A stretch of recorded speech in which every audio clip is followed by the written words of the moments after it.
하나님 말씀입니다. 야고보서 1장 1절에서 27절 말씀 교독합니다. 하나님과 주 예수 그리스도의 종 야고보는 흩어져 있는 12지파에게 문안하노라. 내 형제들아, 너희가 여러 가지 시험을 당하거든 온전히 기쁘게 여기라. 이는 너희 믿음의 시련이 인내를 만들어내는 줄 너희가 알미라. 인내를 온전히 이루라. 인내는 너희로 온전하고 미련하여 조금도 부족함이 없게 하려 함이라. 너희 중에 누구든지 지혜가 부족하거든 모든 사람에게 후히 주시고 꾸짖지 아니하시는 하나님께 구하라. 그리하면 주시리라. 오직 믿음으로 구하고 조금도 의심하지 말라.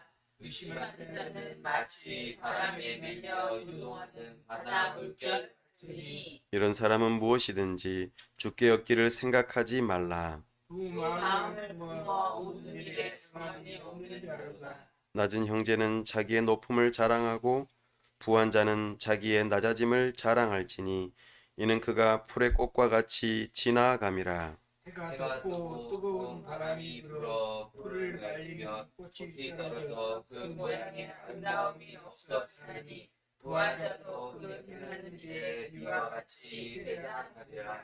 시험을 참는 자는 복이 있나니 이는 시련을 견디어낸 자가 주께서 자기를 사랑하는 자들에게 약속하신 생명의 면류관을 얻을 것이기 때문이라. 사람이 시험을 받을 때에 내가 하나님께 시험을 받는다 하지 말지니 하나님은 우리에게 시험을 받지도 아니하시고 친히 아무도 시험하지 아니하시느니라. 오직 각 사람이 시험을 받는 것은 자기 욕심에 끌려 미혹됨이니 욕심이 대한즉 죄를 낳고 죄가 상속한즉 사망을 낳느니라. 내 사랑하는 형제들아 속지 말라. 온전한 전사와 온전한 선물이 다 위로부터 빛들의 아버지께로부터 내려오나니 그는 변함도 없으시고 전전하는 면도 없으시니라. 그가 그 피조물 중에 우리로 한 첫 열매가 되게 하시려고 자기의 뜻을 따라 진리의 말씀으로 우리를 낳으셨느니라. 내 사랑하는 형제들아, 너희가 알지니 사람마다 듣기는 듣기하고 말하기는 더디하며 성례도 더디하라. 사람이 성내는 것이 하나님의 의를 이루지 못함이라. 그러므로 모든 더러운 것과 넘치는 악을 내버리고 너희 영혼을 능히 구원할 마음에 심어진 말씀을 온유함으로 받으라. 너희는 말씀을 행하는 자가 되고 듣기만 하여 자신을 속이는 자가 되지 말라. 누구든지 말씀을 듣고 행하지 아니하면 그는 그걸로 자기의 생긴 얼굴을 보는 사람과 같아서 제 자신을 보고 가서 그 모습이 어떠했는지를 곧 잊어버리거니와 자유롭게 하는 온전한 율법을 찾아보고 있는 자는 듣고 잊어버리는 자가 아니요 실천하는 자니 이 사람은 그 행하는 일에 복을 받으리라. 누구든지 스스로 경건하다 생각하며 자기 혀를 제갈 물리지 아니하고 자기 마음을 속이면 이 사람의 경건은 헛것이라. 하나님 아버지 앞에서 정결하고 더러움이 없는 경건은 곧 고아와 과부를 그 환난 중에 돌보고 또 자기를 지켜 세속에 물들지 아니하는 그것이라. 아멘. 다 함께 기도하겠습니다. 하나님 아버지, 은혜와 사랑을 감사합니다. 우리가 하나님 앞에 나아왔습니다. 우리와 함께하여 주옵소서. 이 시간 하나님의 임재를 사모하며 주님의 영광 보기를 원합니다. 주님의 음성 듣기를 원합니다. 성령 하나님, 우리의 눈과 귀를 열어 주옵소서. 주님의 말씀을 들을 수 있도록, 주님을 만나 배울 수 있도록 은혜 베풀어 주시옵소서.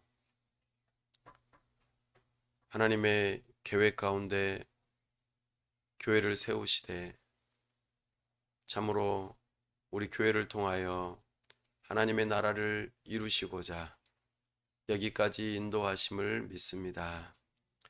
말씀이 신실하게 선포되고 가르치며 참으로 하나님의 말씀을 따라 제자를 양육하며 건강한 지역교회로 세워질 수 있도록 우리에게 동역자들을 붙여주시고 우리가 세워져야 할 그곳으로 인도하여 주시옵소서. 하나님 아버지, 이 나라와 민족을 불쌍히 여기시고 참으로 세우신 위정자들이 하나님을 경외하는 마음으로 법을 세우고 집행하고 잘 다스릴 수 있도록 그리하여 우리에게 평안을 허락하여 주시고 참으로 하나님께 예배하며 주의 복음을 증거하며 하나님의 나라를 이루어가는 일에 어려움이 없도록 우리에게 은혜를 베풀어 주시옵소서. 무엇보다도 세상에 물들지 않도록 우리를 지켜 보호하시고 하나님의 나라를 소망하며 이 땅 위에서 살아가는 하나님의 백성들 다 될 수 있도록 은혜 베풀어 주시옵소서. 하나님의 선교사님들 붙들어 주시고 성령으로 충만케 하시고 가정을 지켜 보호하시며 우리 하나님께서 귀하게 사용하여 주시옵소서. 이 시간 우리와 함께 하시고 은혜 주시기를 사모하오며 우리 주 예수 그리스도의 이름으로 기도하옵나이다. 아멘.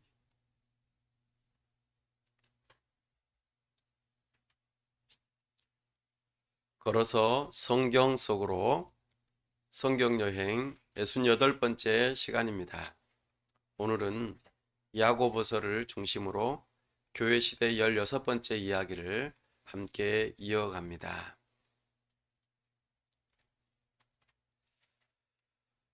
하나님께서는 하나님의 나라를 시작하셨고 그 일들을 이루어 가시고 지금도 다스리시며 장차 완성하실 것임을 성경은 우리에게 말하고 있습니다.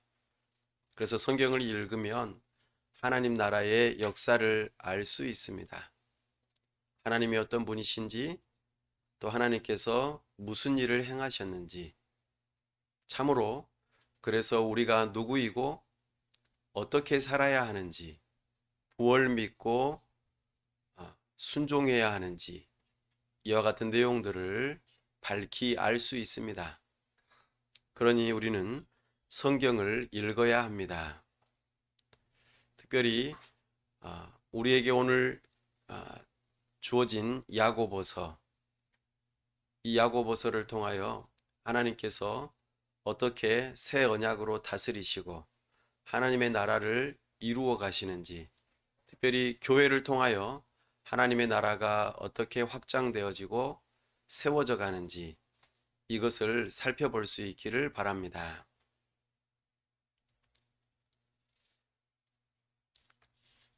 하나님께서는 오늘날 교회 시대라 하는 이름으로 우리를 다스리고 있습니다. 그 근거는 새 언약을 근거로 합니다. 새 언약을 따라 예수님께서 하나님의 보좌 우편에서 그리스도로서의 직분을 행하시고 특별히 성령 하나님을 이 땅에 보내심으로 그 일들을 이루어 가십니다. 그럼 성령 하나님은 하나님의 말씀과 교회를 통하여 이 일들을 이루어 가시죠.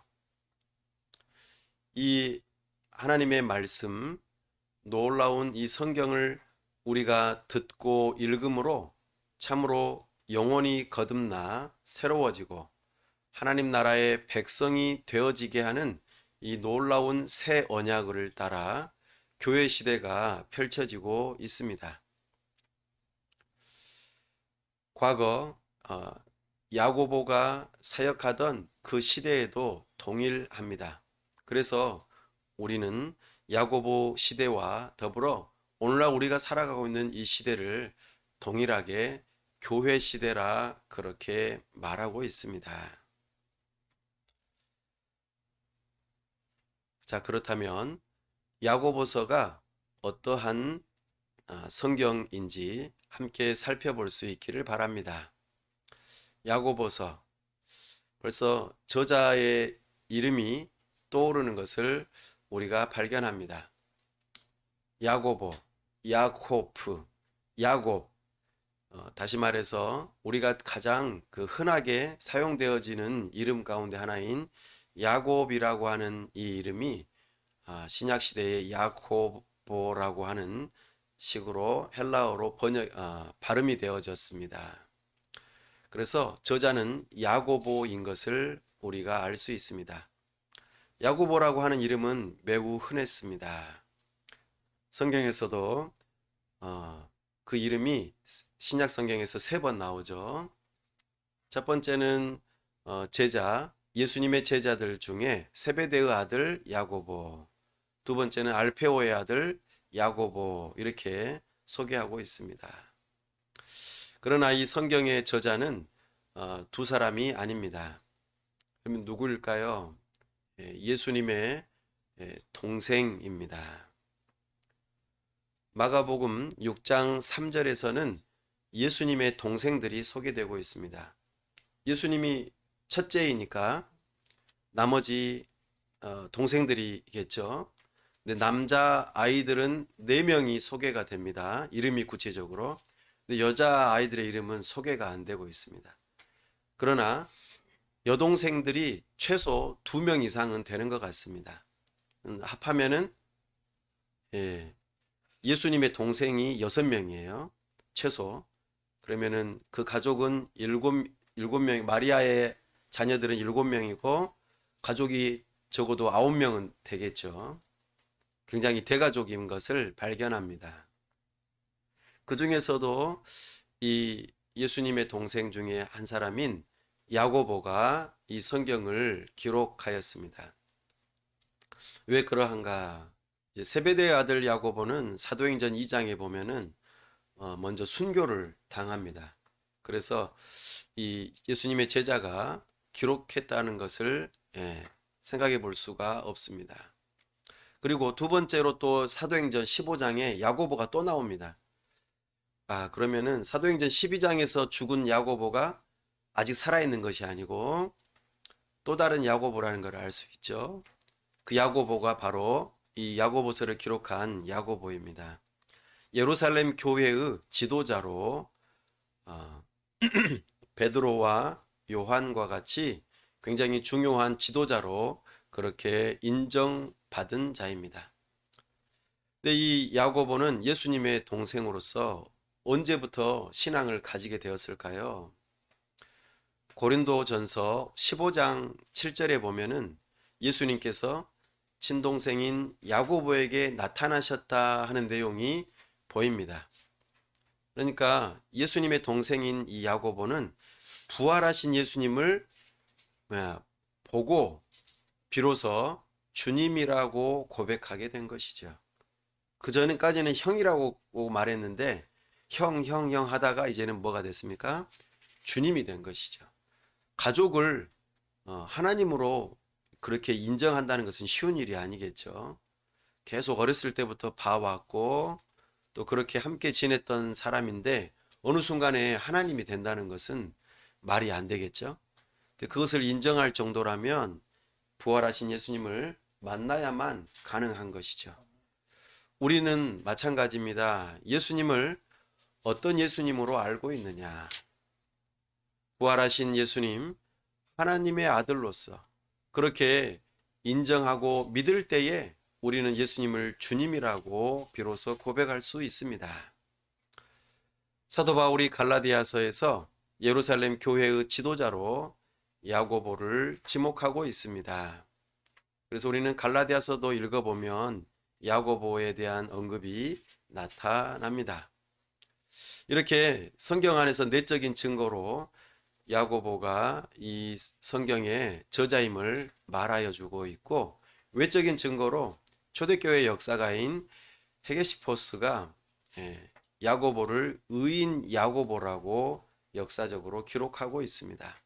그리고 기도의 사람이다 라고 해서 야고보를 낙타 무릎이라는 그런 별명을 붙여주기도 하였습니다. 기도를 얼마나 무릎 꿇고 했으면 무릎이 낙타 무릎처럼 그렇게 되었을까요? 이렇게 외적인 증거들이 있고, 또 요세푸스 역사가도 이 야고보가 AD 62년에 순교를 당했다고 기록하고 있습니다. 이 야고보가 바로 예수님의 동생이요 예루살렘 교회의 지도자였던 야고보입니다. 이렇게 야고보가 편지를 보냅니다. 근데 이 편지 형식처럼 보이긴 하는데 또 어떻게 보면은 굉장히 복잡한 구조를 가지고 있습니다. 그러나 1장 1절에서 무난하는 것으로 보아서는 편지라고 이해해 볼 수 있겠습니다. 1장 1절 함께 읽어볼까요? 하나님과 주 예수 그리스도의 종 야고보는 흩어져 있는 12지파에게 문안하노라. 아멘. 예루살렘 교회가 어찌 보면 온 세상의 교회의 모교회가 되는 것이죠. 예루살렘 교회가 있다가 이제 흩어져서 사람들이 교회를 만들기 시작했기 때문에 그렇습니다. 그래서 이 편지의 수신자들은 흩어져 있는 12지파라 이렇게 표현합니다. 그럼 최소한 2명 이상은 되겠죠? 예, 한 명이 아니라 여러 사람들이 될 거라는 것이죠. 그리고 이 야고보서를 읽어보면 아시겠습니다만 마태복음, 특별히 산상수훈을 상당히 많이 서로 겹치는 부분들이 많습니다. 그래서 마태복음을 읽어보고 이 야고보서를 또 읽어보면은 서로 겹치는 내용들이 많다는 것을 우리가 발견합니다. 마태복음은 마태가 기록한 복음서인데 누구를 향하여 쓴 복음서입니까? 유대인들을 향하여서 쓴 복음서입니다. 그래서 아브라함과 다윗의 자손 예수 그리스도의 세계라 이렇게 말하면서 유대인들에게 있어서 가장 중요한 두 인물인 아브라함, 다윗 이 두 인물을 이야기하면서 그 계보를 따라 예수님께서 주님으로 오셨다 하는 것을 선포하죠. 그 내용과 굉장히 연관성이 많은 내용이 이 야고보서입니다. 야고보서도 수신자들이 흩어져 있는 12지파, 그러니까 유대인들을 향한 편지인 것을 알 수 있습니다. 특별히 이 야고보서는 행함을 실천하는 일을 굉장히 중요하게 여깁니다. 우리가 성경을 읽고 설교를 들은 다음에 실천할 내용이 무엇인가 생각해 보는데 실천할 것이 없다.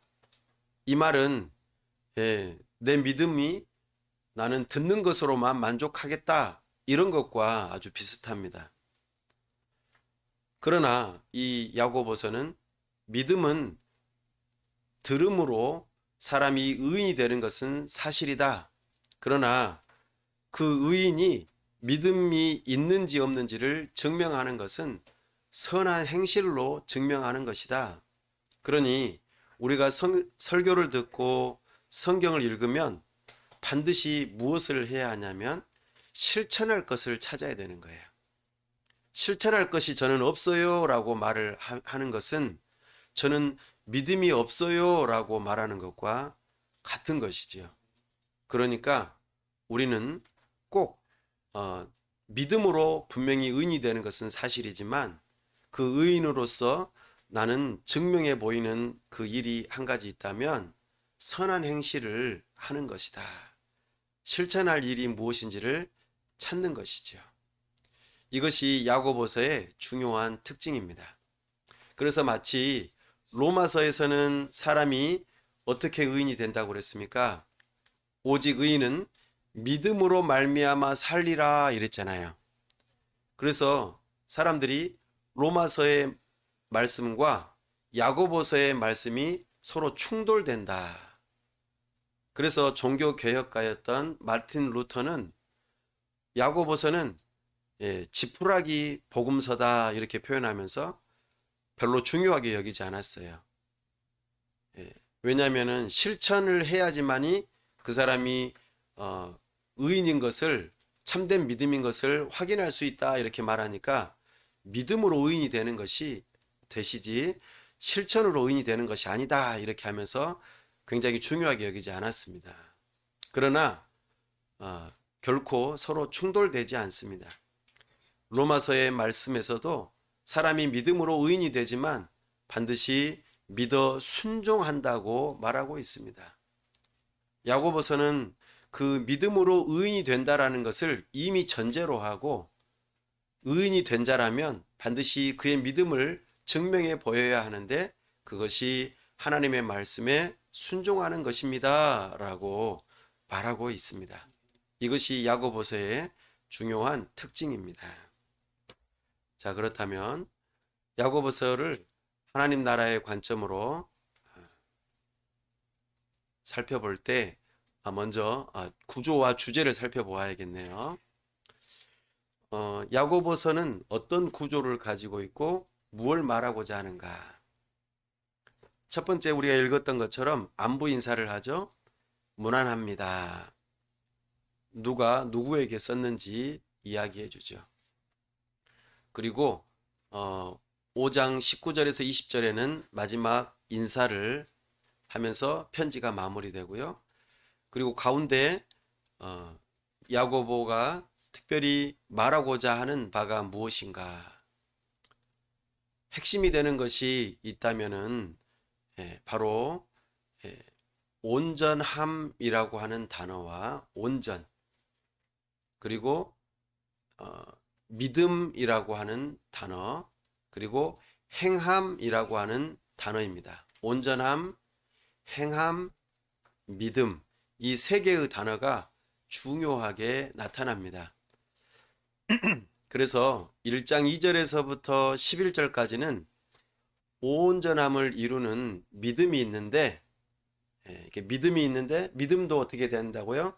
온전함을 이루어야 된다는 거죠. 믿음도 완성의 과정이 있다 하는 것을 우리에게 말하고 있습니다. 특별히 그것을 세 가지로 말합니다. 세 가지. A, B, C라고 제가 표현했는데요. 첫 번째는 시험이 있다. 시험이 있는데 그 시험을 잘 견디어내는 인내가 있는 믿음, 이것을 첫 번째로 이야기합니다. 두 번째는 지혜, 말, 기도, 주로 이렇게 아는 것과 또 말로 무언가를 하는 것에 대해서 언급하는데, 온전함을 이루는 믿음의 두 번째 내용은 지혜, 말, 기도, 이 세 가지입니다. 그리고 세 번째로 온전함을 이루는 믿음의 주제는 바로 물질입니다. 당신이 믿음이 있습니까? 없습니까? 라고 말할 때에 그 행함이 있는 그 믿음에 있어서 세 가지 요소가 있다면, 하나는 시험을 참는 것이고, 두 번째는 지혜와 말과 기도하는 것이고, 세 번째는 물질에 대해서 어떻게 대하는가, 이것을 가지고 믿음이 있는지 없는지를 점검한다 그 말입니다. 이 세 가지를 먼저 언급해주고 나머지 장절에서는 전부 다 똑같이 반복을 합니다. 그래서 당신이 시험이 있다면 인내하십시오. 지혜를 사모하십시오. 그리고 말을 조심하십시오. 그리고 말로 기도하는 것에 대해서 언급하고, 물질에 대해서 어떻게 대해야 되는지 이것들을 말을 해줍니다. 그리고 이것에 대한 내용들로 12가지를 구체적으로 하나하나 세세하게 실천하면서 시험을 어떻게 견디는지, 지혜롭게 어떻게 말하고 기도하는지, 물질에 대해서 어떻게 대하는지 12가지의 내용들을 실천함으로 당신의 믿음을 증명하십시오 라고 말을 해주죠. 그래서 이 야고보서는 굉장히 복잡하고, 그리고 굉장히 짧게 뭔가 말들이 많이 나와서 혼란스럽게 여겨질 수도 있겠지만 딱 한 가지를 이야기합니다. 그게 뭐냐면 믿음이에요. 믿음. 그런데 어떤 믿음이에요? 행함이 있는 믿음, 이 행함이 있는 믿음이 우리를 온전하게 한다. 그래서 이 야고보서의 주제는 온전함을 이루는 행함이 있는 믿음이다. 이렇게 말할 수 있겠습니다. 온전함을 이루는 행함이 있는 믿음에는 사도 야고보가 세 가지를 언급한다는 거죠. 시험을 잘 인내하고 견디냐, 지혜를 받고 지혜의 말씀을 따라서 말도 잘하고 기도도 하고, 물질에 대해서 어떠한 태도를 취하는가, 이 세 가지를 구체적으로 삶에서 어떻게 실천하는가에 따라서 그 사람이 온전함을 현재 이루는 행함이 있는 믿음의 사람이다. 이렇게 알려주는 것이죠. 그러면은 사도 야고보가 편지를 보내는데 그들은 그렇게 하고 있다는 말이에요? 안 하고 있다는 말이에요? 예, 안 하고 있단 말이에요. 안 하고 있으니까 똑바로 하라는 거예요. 예, 지금 책망하는 것이죠. 그리고 너희의 믿음을 보여주라. 진짜 너희들이 믿음이 있다면 이렇게 살아야 된다라고 알려주는 것이죠. 예, 그래서 책망하는 내용들이 꽤 많이 나타납니다. 이제 하나님 나라의 세 가지 요소를 따라서 좀 살펴보도록 하겠습니다. 하나님 나라의 첫 번째 요소인 영토를 중심으로 살펴보겠습니다. 야고보서 1장 1절에서 교회가 생겨나는 그 근원에 대해서 이야기를 하고 있습니다. 12지파에게 문안한다고 그랬죠. 12지파가 흩어져 있다라고 표현합니다. 유대인들이 언제 흩어졌죠? 사도행전을 한번 떠올려 보세요. 유대인들이 예루살렘 교회를 이루고 있다가 굉장히 어려움에도 불구하고 잘 견디다가 언제 흩어졌습니까? 예, 바울이 사울일 때에 누구를 죽였죠? 스데반 집사님을 죽일 때에 온 교회가 흩어지기 시작했어요. 근데 흩어지는 것으로 끝난 것이 아니라 사도행전 11장 19절에 보니까 이제 흩어진 유대인들이 교회를 세우기 시작했다라고 말합니다. 그러니까 12지파 온 유대인들이 전부 다 흩어져 가지고 박해를 피해서 흩어져서 전부 다 가만히 있는 것이 아니고 여러 회당과 또 나름대로 교회를 만들어서 가정에서 교회를 만들어서 그렇게 교회를 이루고 있는, 그렇게 해서 세워진 대표적인 교회가 어디입니까? 예, 사마리아 교회도 있고 안디옥 교회도 있고, 또 그러는 과정에서 이제 안디옥 교회를 중심으로 선교를 통하여 온 지역에 소아시아, 유럽, 아프리카 여러 곳에 교회가 세워지는 일들이 일어나게 됐죠.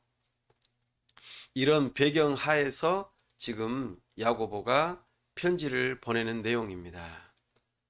근데 이 사람들이 흩어져서 살면서 세속적인 유혹을 받게 됐습니다. 그래서 이들이 야고보서 1장 27절에 보니까 세속에 물들어 있음을 말하고 있습니다. 그리고 세속에 물들어 있다 보니까 그들이 단순하게 아는 지식으로만 자신들이 믿음이 있고 구원을 받을 거라고 생각했던 것이죠. 그러나 그것이 아니다.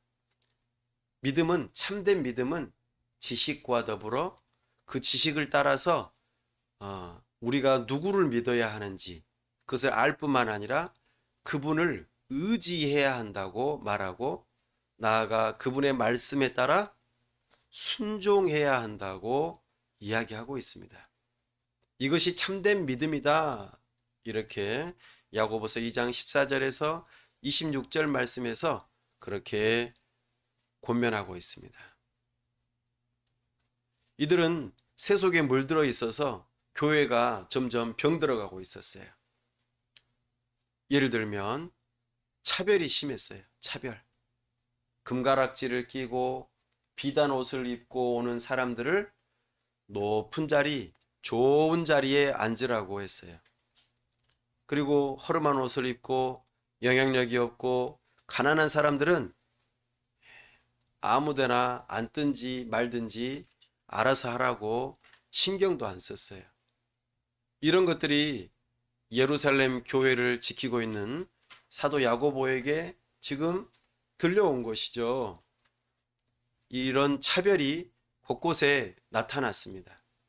우리한테 도움이 되는 것 같으면 환영하고 우리한테 도움이 안 되는 것 같으면 그냥 신경도 안 쓰고 다른 데 가라고 그러고, 이것이 흩어져 있는 교회들의 모습이었다는 것입니다. 그래서 사도 야고보는 그 교회들을 향하여 가늠한 여인들아 이렇게 표현하고 있어요. 하나님의 말씀을 따라 살아가는 것이 아니고 세상에서 나한테 도움이 될 만한 사람들은 어떻게 해요? 잘하잖아요. 나보다 힘센 사람한테는 약하게 보이고 나보다 약한 사람한테는 힘세게 보이고 그리고 막 주인 행세하려고 하는 이런 똑같은 세상의 모습하고 전혀 다를 바 없는 교회의 모습을 보이고 있다 하는 것이죠. 어디 그뿐입니까? 서로 비방하고 나쁜 말하고 그래서 어떻게 돼요? 패거리 지어지게 되고 분열이 일어나는, 교회가 하나 되지 못하는 모습이 동일하게 나타나는 것이죠. 그러니 이런 형편없는 지역교회들이 계속해서 생겨나다 보니 이런 것들을 지금 책망하고 그리고 교회는 그런 곳이 아니라는 것을 말하고 있는 것입니다. 오늘날 우리가 살아가고 있는 이 교회 시대도 비슷한 것 같습니다.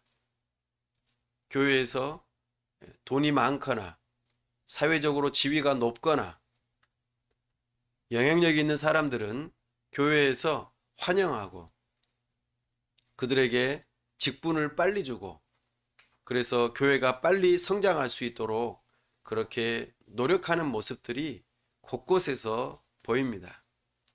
그리고 교회에서 챙겨줘야 하고 그리고 항상 도와줘야 하고 가난하고 어려운 사람들은 나 몰라라 하는 이런 경우가 많은 것을 우리가 발견합니다.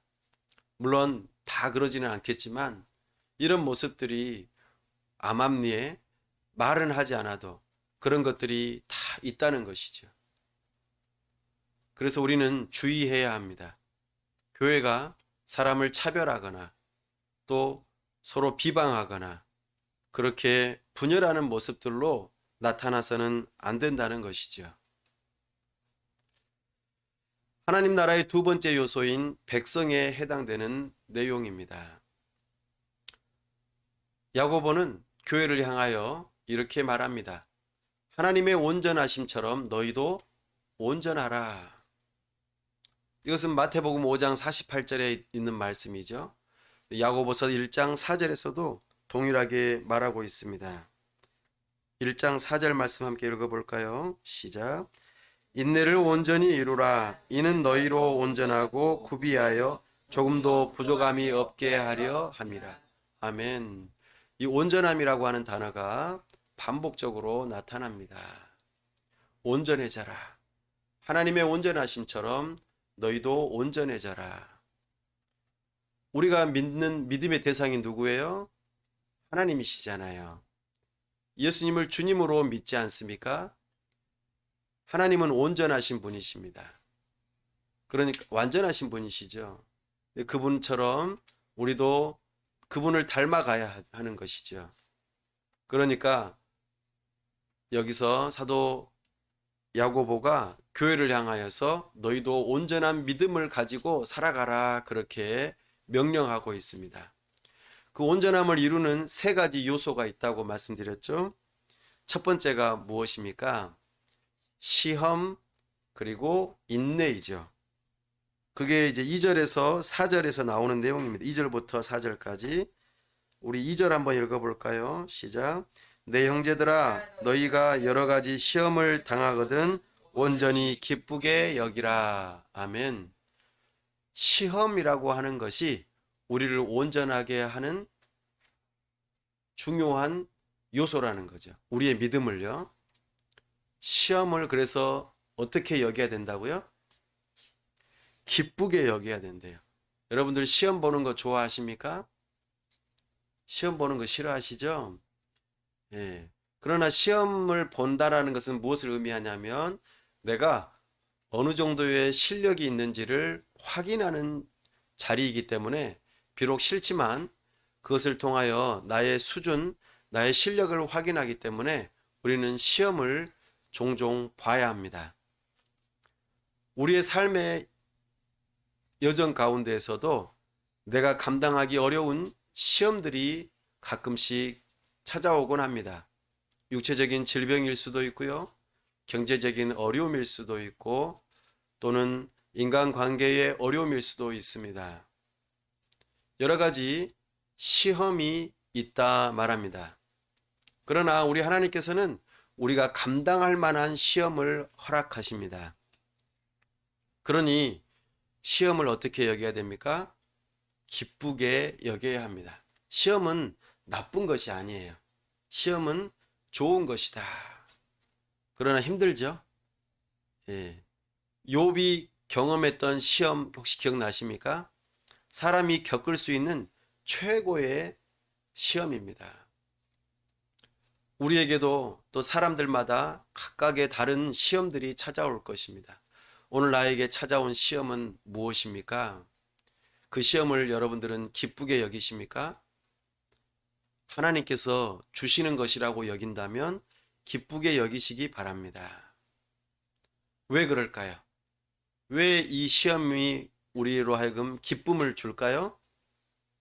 예, 1장 5절, 5절에서 8절에 나오는 내용인데요.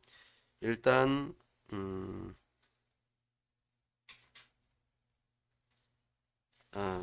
우리 3절 말씀 먼저 읽어보겠습니다. 3절 시작. 이는 너희 믿음의 시련이 인내를 만들어내는 줄 너희가 알미라. 아멘. 인내를 만들어내기 때문입니다. 시험을 기쁘게 여겨야 될 이유는 인내라고 하는, 인내는 어떤 열매죠? 성령의 열매입니다. 인내는 성령의 열매입니다. 식물이 뜨거운 햇볕과 그리고 세찬 바람을 잘 이겨내면은 좋은 열매를 맺습니다. 그래서 사람을 기쁘게 하죠. 마찬가지입니다. 시험이 찾아오는 것은 우리로 하여금 열매를 맺게 하기 위함입니다. 인내의 열매. 이 어려움이 찾아올 때 우리는 어떻게 생각합니까? 하나님, 저는 이 문제를 풀 수 없어요. 예, 어려운 시험 문제가 오면 어떻게 해요? 우리는 낙심합니다. 나는 이런 존재구나. 나는 정말 약한 사람이로구나. 그러면 우리는 누구를 의지하게 될까요? 하나님을 찾게 되어 있어요. 어떤 사람이 하나님을 찾는가? 나의 한계를 빨리 경험하는 사람이 하나님을 찾게 되어 있습니다. 그래서 시험은 하나님을 찾고 의지할 수 있는 기회가 되기 때문입니다. 오늘 나에게 혹시라도 이해가 되지 않는, 나에게 왜 이런 일이 일어났을까라는 그런 시험이 찾아온다면 이것은 하나님을 찾으라고 하는, 하나님을 의지하라고 하는 사인입니다. 우리는 그것을 지혜롭게 알아차리고 하나님 도와주세요라고 기도의 자리로 나아가야 하는 것이죠. 이것이 진정 겸손한 자이고 지혜로운 자입니다. 그러나 이 시험과 또 다른 이름의 시험이 하나 있는데요. 이것을 우리는 구별하고 분별할 필요가 있습니다. 일단 먼저 12절 말씀 함께 읽어볼까요? 야고보서 1장 12절 말씀 시작. 시험을 참는 자는 복이 있나니 이는 시련을 견디어낸 자가 주께서 자기를 사랑하는 자들에게 약속하신 생명의 면류관을 얻을 것이기 때문이라. 아멘. 시험을 인내하고 견디면 최종적으로는 뭘 얻어요? 생명의 면류관. 영생이 있구나. 믿음의 끝에는 생명의 면류관이 있구나. 그렇기 때문에 우리는 시험을 참을 수가 있는 것이죠. 정말 중요한 열매가 아닐 수 없겠습니다. 그러나 시험 중에서도 다른 시험이 있다는 것을 우리는 분별할 필요가 있습니다. 13절 함께 읽어보시죠. 시작. 사람이 시험을 받을 때에 내가 하나님께 시험을 받는다 하지 말지니 하나님은 악에게 시험을 받지도 아니하시고 친히 아무도 시험하지 아니하시느니라. 아멘. 여기서의 이 시험은 좀 유형이 다릅니다. 어떤 시험인가? 우리 한글로는 똑같이 시험이라고 나오지만 좀 다르게 번역해 보면은 유혹이라는 말입니다. 유혹. 시험과 유혹은 달라요. 첫 번째로 말했던 시험은 우리를 성장시켜주는, 우리에게 궁극적으로 생명의 면류관을 주고 하나님을 의지하게 하는, 우리를 성장하게 하는 좋은 시험입니다. 그러니까 기쁘게 여겨야겠죠? 그러나 여기 13절에서 말하는 시험은 유혹입니다. 첫사람 아담과 하와에게 찾아왔던 유혹. 이거 먹어봐. 그러면 너도 눈이 밝아져서 하나님처럼 될 거야. 이 유혹이 바로 여기서 말하는 시험입니다. 사탄이 하는 유혹입니다. 마귀가 하는 유혹입니다. 네가 무엇이 되라고요? 하나님이 되라고. 네 인생은 너의 것이야. 너 인생을 네가 선택하고 네가 책임지고 네가 하고 싶은 대로 다 해. 네가 네 인생의 주인이요. 하나님이 바로 너다. 네가 원하는 대로 해. 그러니까 우리는 어떻게 해요? 그 유혹에 빠져서 내가 하나님이 될 수 있다고? 내가 하나님처럼 돼야지. 이렇게 생각해서 유혹에 빠져 결국에는 죄를 짓게 된다는 것이죠.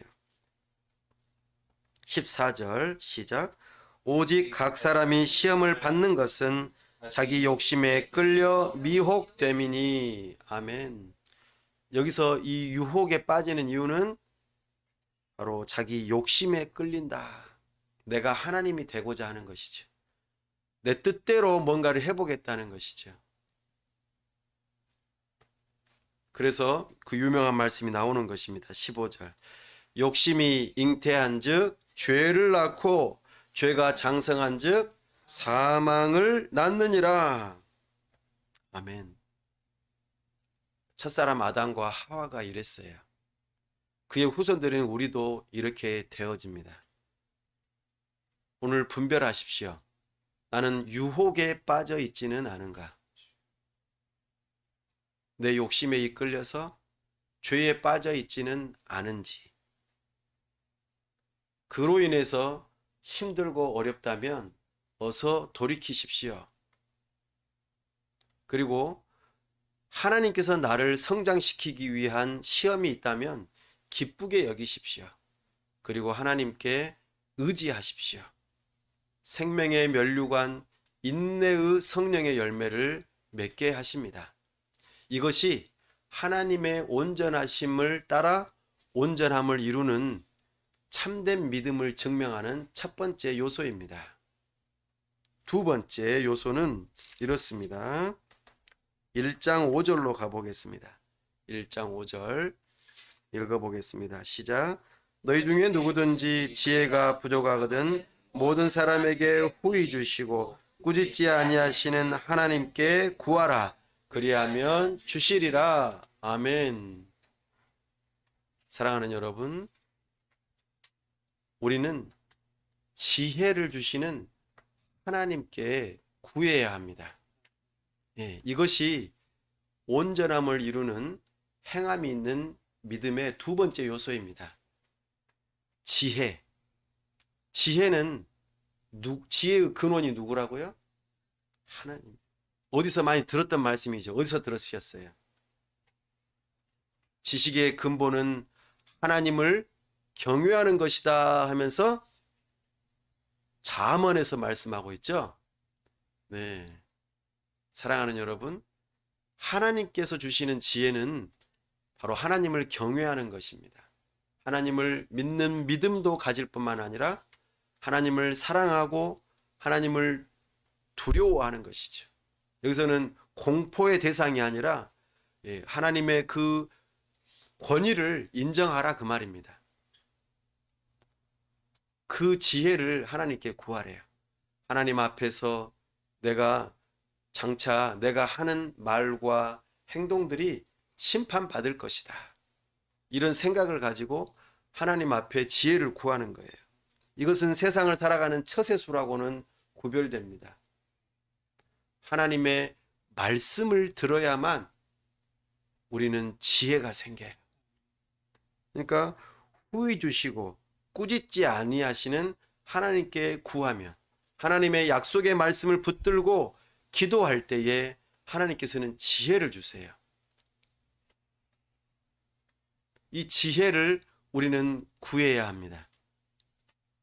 이것이 참으로 온전함을 이루는 행함이 있는 믿음의 사람의 모습입니다. 이렇게 지혜를 얻으면, 사람이 지혜를 얻으면 무엇을 할 수 있을까요? 지혜롭게 말을 할 수 있는 거예요. 사람이 말하는 것은, 말은 겉으로 드러나는 것이죠. 어떻게 해서 겉으로 드러납니까? 내 마음 안에 가득한 것이 드러나게 되어 있어요. 하나님의 지혜가 가득 담겨 있는 사람은 입으로도 하나님의 지혜에 따르는 말이 나오는 거예요. 그렇죠? 사람을 살리는 말, 형제를 축복하는 말, 그렇죠? 화평하게 하고, 관용하고, 양순하고, 긍휼을 베풀고, 좋은 선한 열매를 맺는 이런 좋은 말들을, 사람을 살리는 말들을 하게 되어 있다 그 말입니다. 오늘날 사람들이 수사학을 배우고 말하는 스피치 능력을, 웅변을 배우는 이유가 뭐예요? 사람들한테 뭔가 있는 거를 잘 내보이기 위해서 하는 거잖아요. 말하는 기술을 우리는 배울 필요가 있습니다. 그러려면 내 안에 지식이 많이 있어야 돼요. 그리고 그 가지고 있는 지식을 사람들을 설득하고 사람들에게 감동을 줄 수 있도록 말하는 기술을 배워야 해요.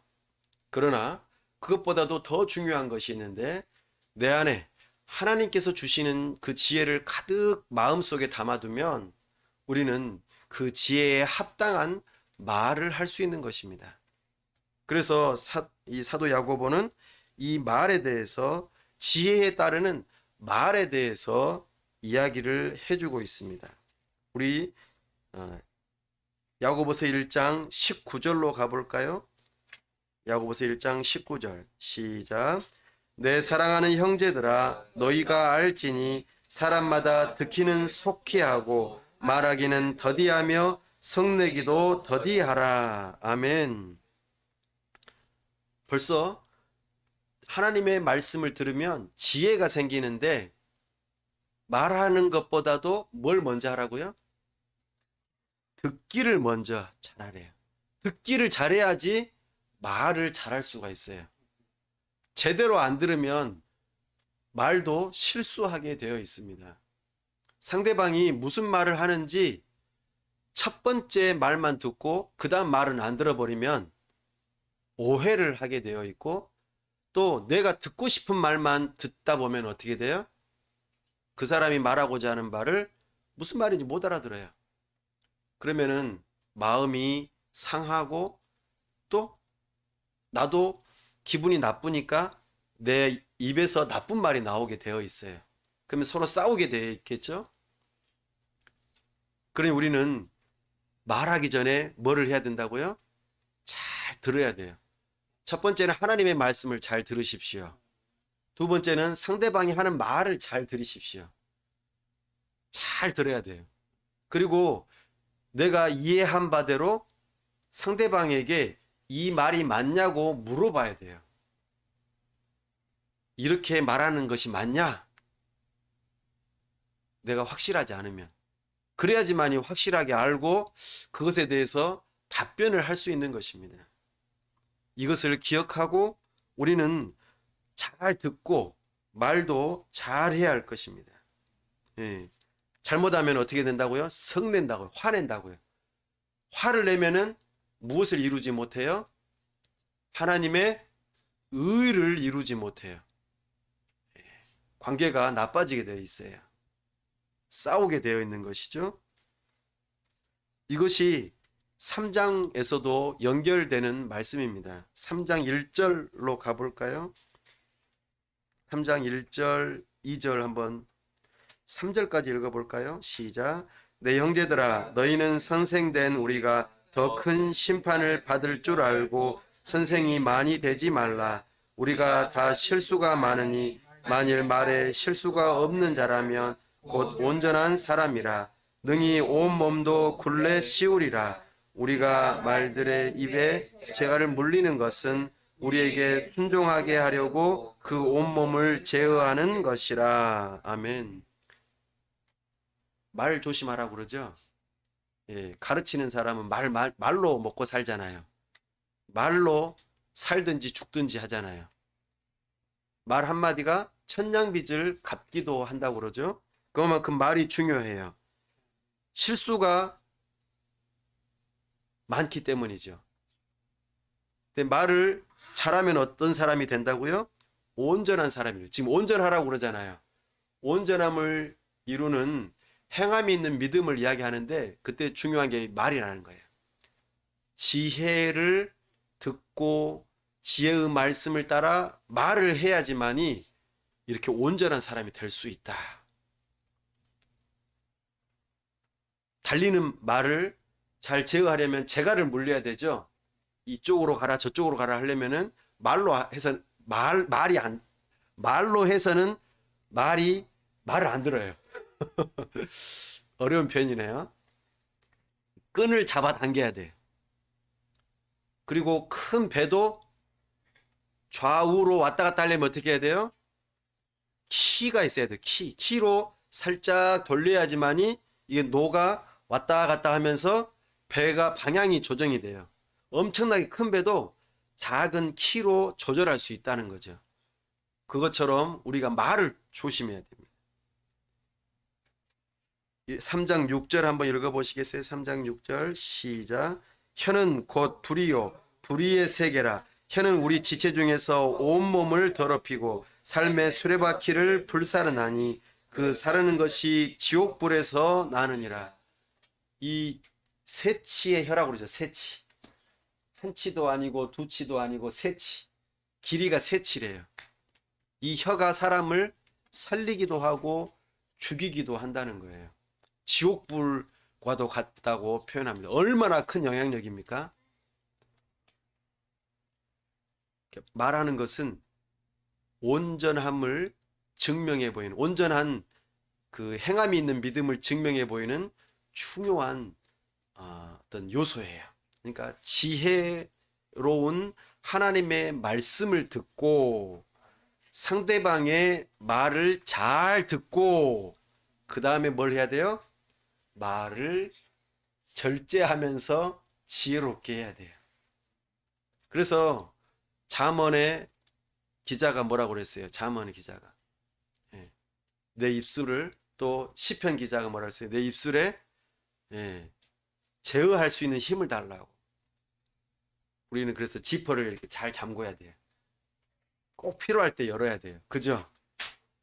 열어야 될 때 안 열고 닫아야 될 때 열어버리면은 안 되는 거예요. 이것이 지혜에 따르는 말이에요. 이것을 잘하면 어떻게 된다고요? 9절 한번 보십시다. 9절 시작. 이것으로 우리가 주 아버지를 찬송하고 또 이것으로 하나님의 형상대로 지음을 받은 사람을 저주하나니. 한 입으로는 하나님 찬송해요. 한 입으로는 사람을 저주해요. 입이 두 개가 있는 게 아니잖아요. 근데 이러면 안 된다고요. 형제를 축복하려면 내 안에 뭐가 가득 담겨 있어야 돼요? 하나님의 말씀이 담겨 있어야 돼요. 어떤 말씀이 담겨 있어야 돼요? 지금 방금 말했죠? 하나님의 형상대로 지음을 받은 사람이라고 하는 말씀이 내 마음에 가득 담겨 있어야 돼요. 그럼 상대방은 누구예요? 하나님의 형상으로 지음받은 사람이에요. 그러면 상대방을 욕하고 저주하면 어떻게 돼요? 누구를 결국에는 욕하고 저주하는 거예요? 하나님을 욕하고 저주하는 거예요. 그럼 내가 하나님의 지혜의 말씀을 내가 가지고 있다면 상대방을 저주하면 안 된다는 거예요. 오히려 축복하라고 말씀하고 있습니다. 이것이 지혜에 따르는 말하는 사람이에요. 온전함을 이루는 행함이 있는 믿음의 사람이라는 것입니다. 뿐만 아니라 이런 사람은 5장으로 넘어가 볼까요? 5장 19절 한번 읽어보겠습니다. 5장 19절 시작. 내 형제들아 너희 중에 미혹되어 진리를 떠난 자를 누가 돌아서게 하면 아멘. 이단에 빠져 있어요. 죄악에 빠져 있어요. 그 사람을 향하여서 하나님의 말씀으로 권면하고 책망해서 그가 회개하고 돌이키면 어떻게 돼요? 그 형제를 구원하는 일이 되겠죠. 이 일이 바로 지혜의 말씀이 가득 담긴 사람이 행함이 있는 믿음으로 지혜롭게 말해서 사람을 구원하는 데에 쓰임을 받는다는 것이죠. 그러니 이런 사람은 참으로 믿음의 사람이라 그 말입니다. 지혜를 듣고 그것을 가득 담아서 지혜롭게 말을 하고 뿐만 아니라 이런 사람은 기도하는 사람이에요. 말을 하는데 누구한테 말하는 거예요? 하나님께 말하는 사람이에요. 하나님으로부터 말씀을 듣고 사람들에게 말을 잘 듣고 또 사람에게도 말을 잘하지만은 누구한테도 말을 잘하는 거예요? 하나님께 말을 잘하는 것. 기도하는 사람이다. 어떻게 기도하는가?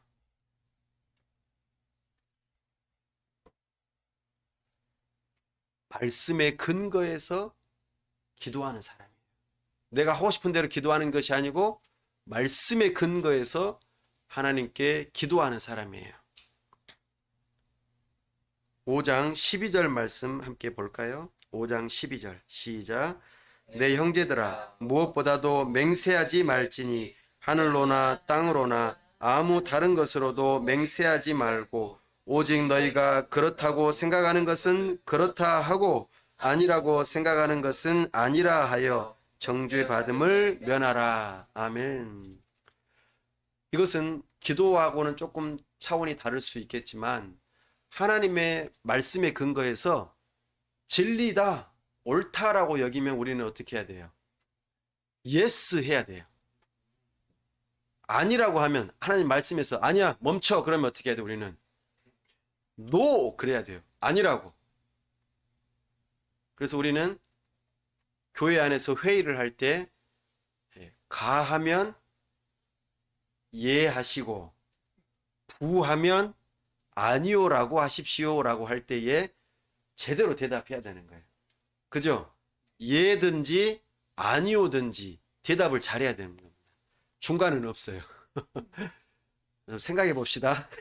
이것은 있을 수 있겠지만 예든지 아니오든지 분명히 대답해야 돼요. 하나님의 말씀에 근거해서 그래야지만이 정죄함을 면할 수 있다. 그리고 말씀에 근거해서 우리는 기도해야 될 일이 있는데 누구를 위해서 기도해야 할까요? 13절 시작. 너희 중에 고난당하는 자가 있느냐? 그는 기도할 것이요. 즐거워하는 자가 있느냐? 그는 찬송할 것이라. 아멘. 고난 중에는 우리는 뭘 해야 된다고요? 기도하고. 즐거운 일이 생기면 찬송하고. 이것이 말씀의 근거에서 기도하는 사람입니다. 또 그 다음에 14절 시작. 너희 중에 병든 자가 있느냐? 그는 교회의 장로들을 청할 것이요 그들은 주의 이름으로 기름을 바르며 그를 위하여 기도할지니라. 아멘. 하나님의 말씀의 근거에서 병든 자를 위해서 어떻게 해요? 낫기를 위해서, 병 낫기를 위해서 기도하는 거예요. 이것이 정말 지혜로운 사람의 말과 기도의 태도입니다. 또 한 가지 더 있어요. 15절 한번 읽어보겠습니다. 15절 시작. 믿음의 기도는 병든 자를 구원하리니 주께서 그를 일으키시리라. 혹시 죄를 범하였을지라도 사심을 받으리라. 아멘. 사랑하는 여러분, 우리는 하나님의 말씀을 듣고 상대방의 말을 듣고 난 다음에 반드시 해야 할 말 중에 하나가 뭐냐면은 서로 죄를 고백하는 일을 해야 합니다. 설교를 듣다가 하나님의 말씀 가운데 죄가 떠오르는 것이 있다면 그것을 하나님 앞에 또 사람 앞에 고백하는 것이죠. 다른 사람과의 관계를 회복하는 일을 두고 죄를 고백하는 일이 있어야 합니다. 물론 이 죄 고백에도 지혜가 필요해요. 어떤 교회에서는 자기가 지은 죄, 아무도 모르는 은밀한 죄를 그냥 공개적으로 다 이야기하는 바람에 아주 큰 문제를 일으키는 경우가 많이 있습니다. 그건 지혜롭게 죄 고백하는 것이 아닙니다. 죄 고백에도 방법이 있어요. 지혜롭게 하는 방법이 있습니다. 우리 나중에 이걸 배우면 좋겠어요. 그래서 우리는 하나님 앞에서 또 사람 앞에서 자기의 죄를 고백함으로, 죄 고백한다는 것은 용기가 필요하죠. 나의 허물을 말하는 건데요. 그래서 이것은 동의가 필요하기도 하고 미리 점검할 필요가 있습니다. 그리고 나의 죄를 고백할 때는 이 죄에 빠지지 않도록 여러분들이 저를 용납해 주시고 저를 도와주세요 라고 하는 의미로 죄 고백하는 거예요. 그럴 때에 죄 고백하는 자를 용서하고 그를 형제로 받아들이고 그가 다시는 죄 짓지 않도록 도와주는 그런 공동체가 되는 것을 말합니다. 이런 공동체가 된다면 정말 좋은 공동체, 교회예요. 정말 온전함을 이루는 정말 좋은 교회입니다. 이런 교회를 우리는 찾아보기가 힘든 시대에 살고 있어요. 이것이 지혜와 말과 기도로서 참으로 온전해져서 행함이 있는 믿음의 사람인 것을 증명해 보이는 두 번째 요소입니다. 그럼 세 번째 요소는 뭘까요? 말씀드렸듯이 물질이에요. 물질. 만몬 사상이라고도 하죠. 돈을 하나님처럼 여기는 시대에 돈을 어떻게 대하는가, 이것에 따라서 그 사람이 참된 믿음이 있는지 없는지를 발견할 수 있는 것입니다. 다시 앞으로 돌아가 보겠습니다. 야고보서 1장 9절 말씀 읽어보겠습니다. 시작. 낮은 형제는 자기의 높음을 자랑하고, 아멘. 신분이나 낮거나 경제적인 수준이 낮은 사람들, 이 사람들은 자기의 낮음을 자랑하라고 말합니다. 뭐 가난을 자랑하라고요? 그런 뜻은 아니죠. 참으로 하나님 앞에서 내가 많이 가졌든 많이 가지지 못했든 그것이 중요한 것이 아니라는 것을 우리에게 말하고 있습니다. 10절에서는 오히려 반대로 이야기합니다. 부한 자는 자기의 낮아짐을 자랑하라고 말합니다. 여기서는 내가 얼마를 소유하고 있느냐, 어떤 높은 자리에 있느냐, 이것에 대해서 어떤 태도를 취할 것인가 라고 물어보는 거예요. 그것은 뭐라고요? 풀의 꽃과 같다. 예. 권불 10년이라고 그러죠. 예. 권세는 10년을 가지 못한다, 이런 뜻이 있습니다. 또 여러 가지 많이 가지고 있는 것들도 풀의 꽃과 같이 어느 순간에는 다 사그라지고 없어진다 그렇게 말합니다. 그러니 내가 가지고 있는 것을 또 높은 지위에 있는 것을 자랑하라고 말하고 있지 않아요. 이것을 어떻게 대하는가에 따라서 진짜 그 사람이 참된 믿음의 사람인지 아닌지를 확인할 수 있다는 것이죠. 물질에 대해서 참된 경건의 사람은 이런 사람이라고 말합니다. 1장 27절 물질과 연결되는 것입니다. 시작. 하나님 아버지 앞에서 정결하고 더러움이 없는 경건은 곧 고아와 과부를 그 환난 중에 돌보고 또 자기를 지켜 세속에 물들지 아니하는 그것이니라. 아멘. 당시에 전쟁도 많았습니다. 그래서 고아와 부모님을 잃어버리는 거죠. 과부, 남편이 전쟁에 나가서 돌아오지 않는 것이죠. 이 사람들은 경제적으로 큰 어려움을 겪는 사람들입니다. 그러면 가진 사람들은 어떻게 해야 될까요? 교회적으로 이들을 위한 구제 헌금을 하고 교회는 이들을 돕는 일을 하는 것이 되어야 할 것입니다. 이것이 진정으로 물질에 대해서 참된 믿음을 발휘할 수 있는 기회라는 것이지요. 그런데 이 교회들이 어떻게 지금 하고 있다고요? 2장 2절 한번 읽어보십시다. 2장 2절 시작. 만일 너희 회당에 금가락지를 끼고 아름다운 옷을 입은 사람이 들어오고 또 남루한 옷을 입은 가난한 사람이 들어올 때에, 사랑하는 여러분, 지금 차별한다 그 말이에요. 사람 겉모습 보고 차별한다는 거예요. 근데 어떻습니까? 가난한 사람이 우리를 해코지합니까? 가지고 더 많이 배운 사람이 우리를 해코지합니까?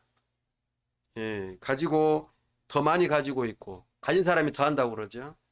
그리고 더 많이 배운 사람이 그 법을 피해서 죄를 많이 짓는다고 말합니다.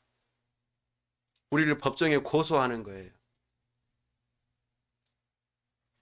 이런 차별이 없는 이웃사랑을 실천하라고 우리에게 가르쳐 보이고 있습니다. 2장 8절 말씀 시작.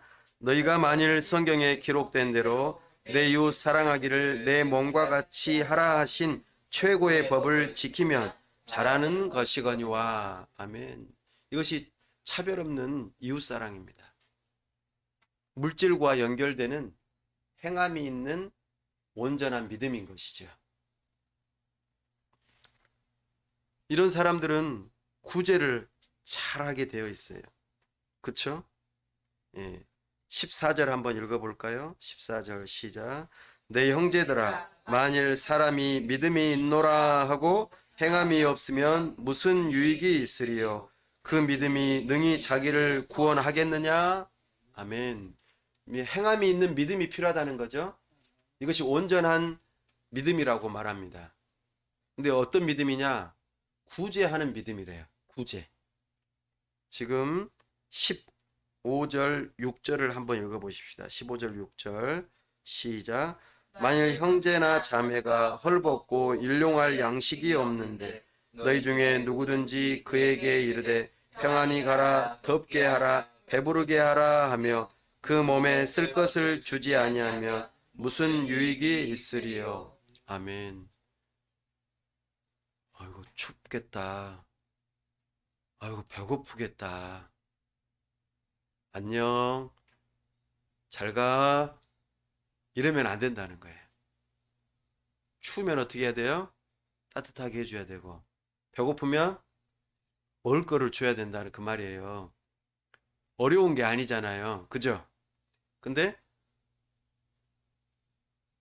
이렇게 안 한다는 거예요. 이것이 물질을 통해서 증명되어진다고 말하고 있습니다. 연결되어져서 우리 야고보서 5장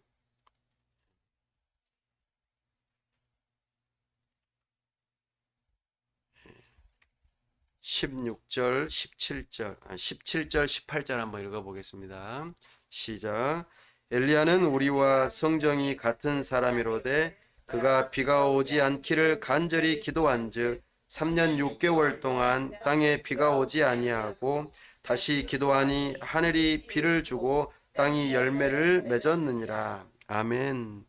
이거는 말씀에 근거한 기도하는 사람의 모습을 보여주면서도 이 어려운 시기에 하늘에서 비가 안 내리면 어떻게 돼요? 전부 다 가뭄 때문에 힘들잖아요. 이 어려운 시기에 우리는 어떻게 해야 된다고요? 어려운 사람을 도와줘야 하는 거예요. 마태복음에서는 이것을 가리켜 재물을 하늘에 쌓아두라 이렇게 표현해요. 이렇게 사랑하는 여러분, 하나님 나라의 백성들은 교회는 이 세 가지로 행함이 있는 믿음, 온전한 믿음이라는 것을 증명할 수 있다. 이렇게 지금 야고보가 말하고 있어요. 첫 번째가 뭐였습니까? 시험을 참고 인내하는가. 대신에 욕심에 이끌린 유혹을 분별해야 되는 것. 두 번째로는 지혜의 하나님의 말씀을 듣고 지혜롭게 사람의 말을 잘 들어주고 경청하는 것이죠. 그 다음에 그에 합당하게 그 사람을 살리고 축복하고 위하는 말을 해주고 진리로 그 사람을 돌이키게 해주고 그 다음에 하나님 앞에 말을 하는 거죠. 이게 기도죠. 아픈 사람을 위해서 기도해주고 그 누군가 고난받는 자를 위해서 기도해주고 서로 죄 고백하며 지혜로운 말과 지혜와 말과 기도를 통해서 우리는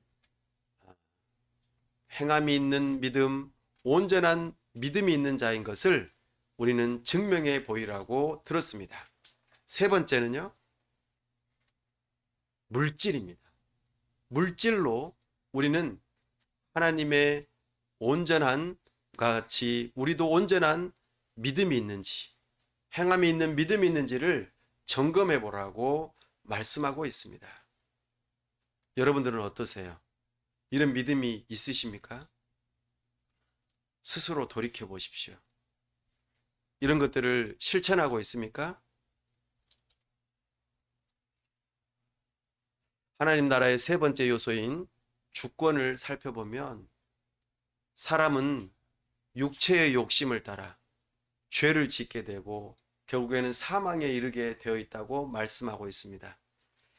행함이 없는 믿음, 죽은 믿음, 이것에 대해서 우리는 책망을 들어야 할 것입니다.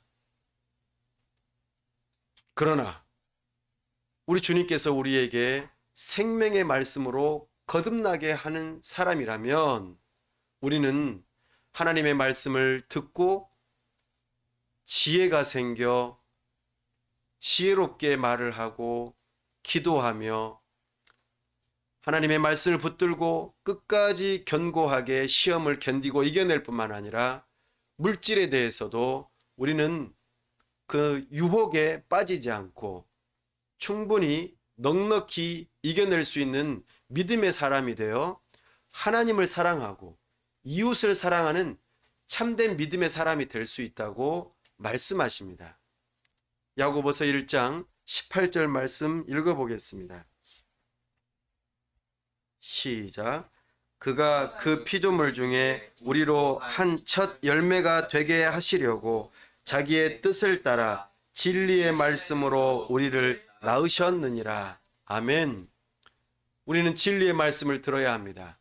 성령 하나님 보내신 예수님께서 보내신 성령 하나님의 말씀, 성경 말씀, 이 말씀을 들을 때 우리는 죄를 깨닫고 나의 욕심에 이끌려 살았던 그 삶을 청산하고 진리의 말씀으로 새롭게 태어난 새로운 마음을 가지고 그 믿음으로 의롭다 여김을 받고 이제는 그 믿음을 따라 하나님의 법이 마음에 새겨진 바 되어 오늘 우리가 들었던 바대로 말씀을 실천하고 순종하면서, 그래서 참된 믿음은 하나님을 아는 지식과 더불어 그분의 말씀을 의지하고 그분의 말씀을 따라 순종하는 것이구나, 이것이 참된 믿음의 사람이구나, 이게 거듭난 사람이구나 라고 여기면서 하나님을 사랑하고 이웃을 사랑하는, 자유하게 하는 그 율법을 이루는 하나님의 사람이 되라고 우리를 부르고 계십니다. 이 말씀을 믿음으로 받으시기 바랍니다. 오늘 우리가 들어야 할 복음은 이렇습니다. 방금 읽었던 말씀입니다. 예수님의 그 피조물 중에 우리로 하여금 첫 열매가 되게 하시려고 예수님의 뜻을 따라 진리의 말씀으로 우리를 낳으셨다는 것입니다. 여러분들은 이렇게 거듭나셨습니까? 우리를 거듭나게 하신 주님을 찬송합시다.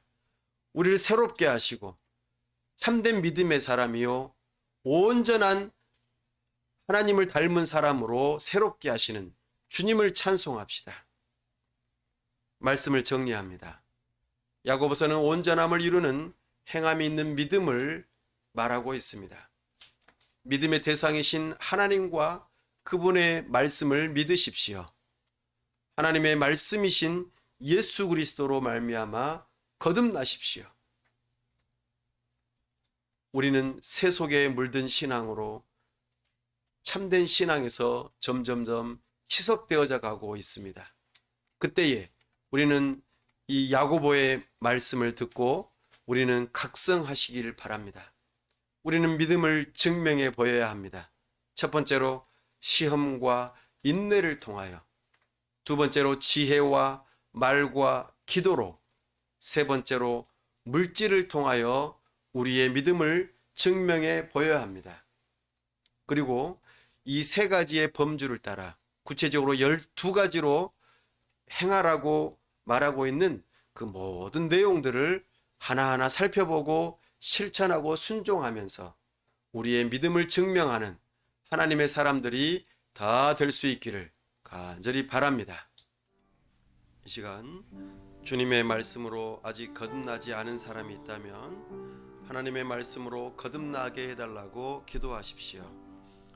우리 주 예수 그리스도를 믿는 믿음, 이것이 우리를 새롭게 합니다. 자기 자신의 죄를 고백하고 우리의 죄의 문제를 해결하실 수 있는 유일한 분이 예수님이라는 것을 믿음으로 고백하십시오. 마음으로 믿어 입으로 시인하는 그들에게 참으로 구원을 약속하십니다.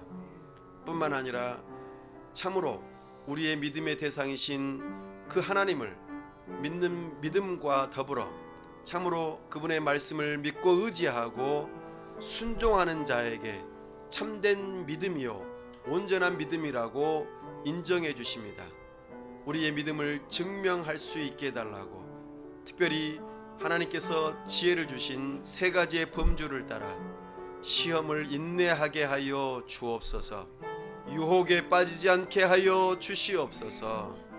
참으로 지혜의 말씀을 사모하고 사람의 말을 경청하고 지혜롭게 사람을 살리는 말을 하고 병자를 위해서 기도하고 주여, 그리고 이단에 빠지고 잘못된 자들을 돌이키게 하는 지혜로운 말을 하고, 나아가 물질에 대하여 시험을 받지 않고 유혹에 빠지지 아니하고 관대한 나눔을 하고 어려운 사람을 도우며 참으로 우리 주님께 참된 믿음이라, 참으로 온전한 믿음이라고 인정받을 수 있는 하나님의 사람들 될 수 있게 해달라고 이 시간 다 같이 함께 기도합시다. 아버지 하나님, 이 시간 주의 말씀을 듣습니다. 오 아버지 하나님, 이 자리에 우리 주 예수 그리스도를 믿는 믿음을 가진 자가 없다면 저여 저들에게 믿음을 허락하여 주시옵소서. 아버지 하나님, 은혜 베풀어 주시옵소서. 주여 도와 주시옵소서. 오 주님, 참된 믿음을 가지고 있노라 하면서 행함이 없는 믿음이 있었다면, 실천하는 씨하지 않는 믿음이 있었다면 돌이키게 하여 주시옵소서. 입술로만 고백하고 행함이 없는 믿음이었다면 돌이키게 하여 주시고 참된 믿음으로 경건으로 함으로 하나님을 사랑하고 이웃을 사랑하는 실천함으로 우리의 믿음을 증명해 볼 수 있도록 도와주시옵소서. 아버지여 긍휼을 베풀어 주시옵소서. 은혜 베풀어 주시옵소서. 오 주여 불쌍히 여기시고 은혜 베풀어 주시옵소서.